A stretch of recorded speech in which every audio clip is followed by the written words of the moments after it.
भैया भैया। क्या हुआ लक्ष्मण? इन फूलों को छोड़िए भैया, शस्त्र उठाने का समय आ गया है। आज मैं उसे जीता नहीं छोड़ूंगा। क्या बात है लक्ष्मण, कौन आ गया? आपका चहेता भरत।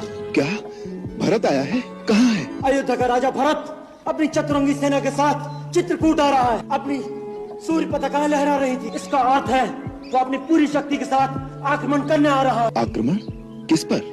आप पर। राज्य पाकर उससे राज का मत संभाला नहीं किया। उसे नहीं पता था कि अभी तक मैं कुछ जीवित है। भरत की बुद्धि ऐसी कुटिल कभी नहीं हो सकती। जिसकी माँ की बुद्धि इतनी कुटिल हो तो उसके पुत्र की बुद्धि कुटिल क्यों नहीं हो सकती? यदि उसके हृदय में कपट नहीं होता तो अपने साथ हाथी घोड़े और सेना लेकर नहीं चलता। अरे मानव तो क्या, इंद्र जैसे देवता भी राजमत के नशे में चूर होकर उचित और अनुचित भूल जाते हैं। वो आपको निस्सहाय बेसहारा समझकर आपकी हत्या करने आ रहा है। नहीं लक्ष्मण नहीं। आपको मेरी सौगंध है भैया, आज मुझे मत रोकिएगा। मैं आपके चरणों की शपथ खाता हूँ, यदि मैंने क्षत्रिय कुल में जन्म लिया है तो आज वे दोनों रणक्षेत्र में मेरे हाथों मारे जाएंगे। लक्ष्मण, मुझे तुम्हारी वीरता पर और तुम्हारे पराक्रम पर किंचित भी संदेह नहीं है। तुम क्रोध के आवेश में भरत को अवश्य मार सकते हो, परंतु जब तुम्हें पता लगेगा कि भरत पर तुम्हारा संदेह मिथ्या था तो क्या फिर उसे जीवित भी कर सकोगे? परंतु भैया, जो आंखों से दिख रहा है उसे आप संदेह कह रहे हैं। कभी कभी आंखों से देखा हुआ भी सत्य नहीं होता। राजपद का प्रमाद साधारण मानव को हो सकता है, इंद्र जैसे देवता को भी हो सकता है, परंतु भरत का स्थान देवताओं से भी ऊंचा है। जिस प्रकार खटाई की एक बूंद से क्षीर सागर का दूध नहीं फट सकता, उसी प्रकार अयोध्या तो क्या त्रिलोक का राज्य भी भरत को दे दिया जाए